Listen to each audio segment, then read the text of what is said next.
On the 12th of February we met up for our first group gravel ride of 2023. We had 15 gravellers turn up on the day and we set off straight into the roughly 3 mile climb up the Duke's Pass, which gains about 900 feet. It's always a rather nasty start to the day, and there were a few less than enthusiastic mutterings being grunted. One of our regulars, Chris Jepson, had advised that there were a few issues with our proposed route due to logging operations, so we decided to change the route and go round Loch Katrine via the Duke's Pass instead. Thanks for the heads up, Chris.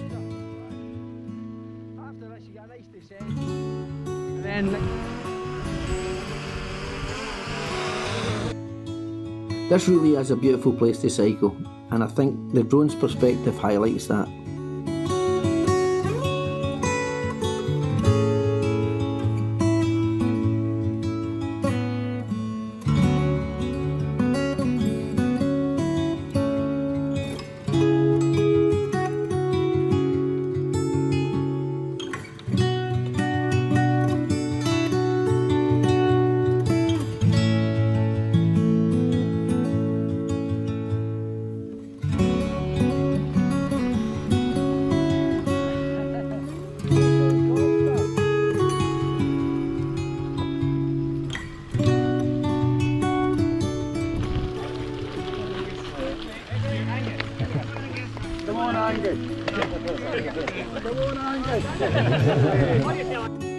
Poor wee Angus gets slaughtered here, just out enjoying himself and ending up getting a load of abuse and probably a complex.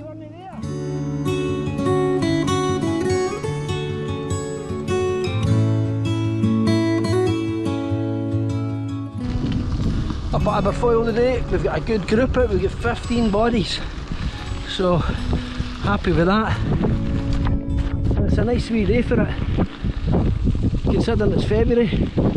The weather's quite pleasant, wee bit on the chilly side, but it's about 9 degrees or something. Doesn't get much better than that in February. We then came across a couple camping in a hot tent type teepee. They're the Red Indians.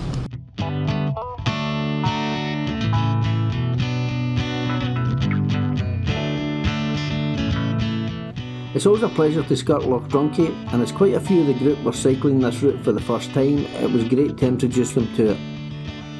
This week's group was mostly regulars, but we were also joined by April and Robert on their e-mountain bikes.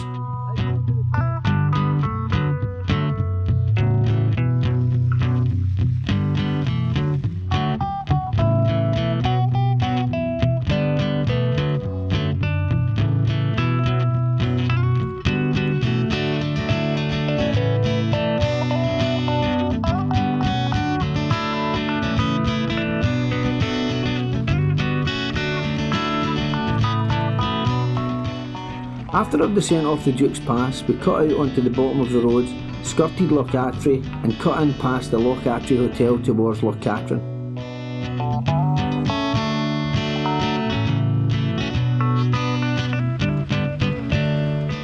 If you're enjoying this video, please consider giving it a like, subscribing to the channel and even leaving a comment. Better still, why not join us on one of our future rides? If you'd like to try out one of these routes, you can pick up the GPX files by following me on Strava at Douglas Gilligan RACC. I'm now at over 800 subscribers, so thanks to everyone who subscribed.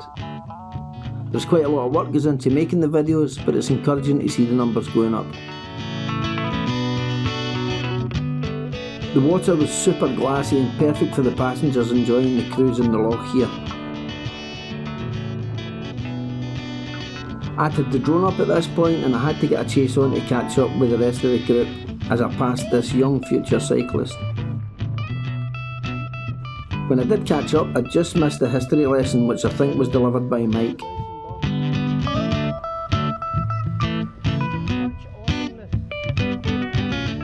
On the north side of the loch you have a bit of height and the views are awesome. There is then a fantastic little single track section where you skirt the waterside.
We then reached the northwesterly tip of the loch and started to head south, knowing that we only had a couple of miles to go until we would get a wee break and a bite to eat in the Stronach Lacquer Cafe.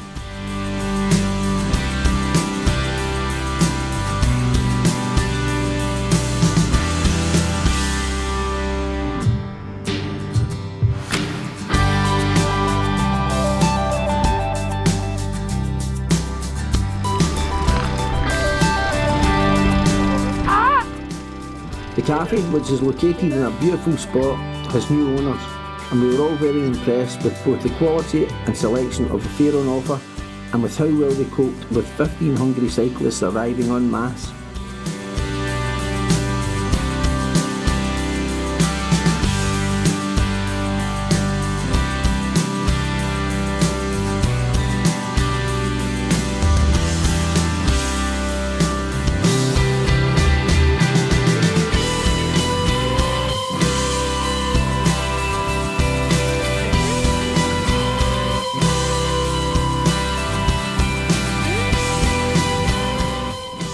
Having been fed and watered, we set off back out into the cold and the inevitable climb towards Loch.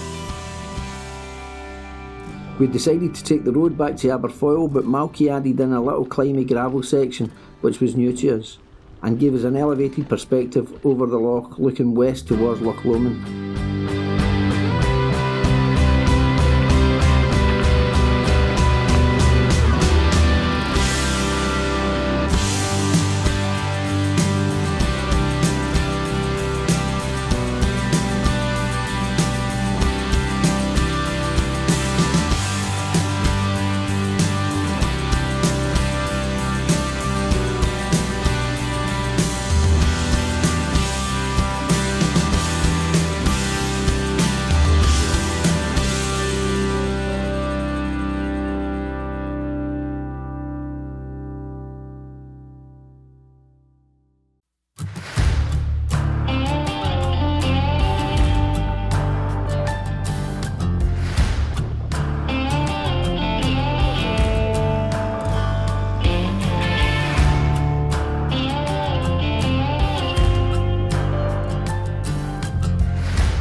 A big shot. How's your legs? Hiya.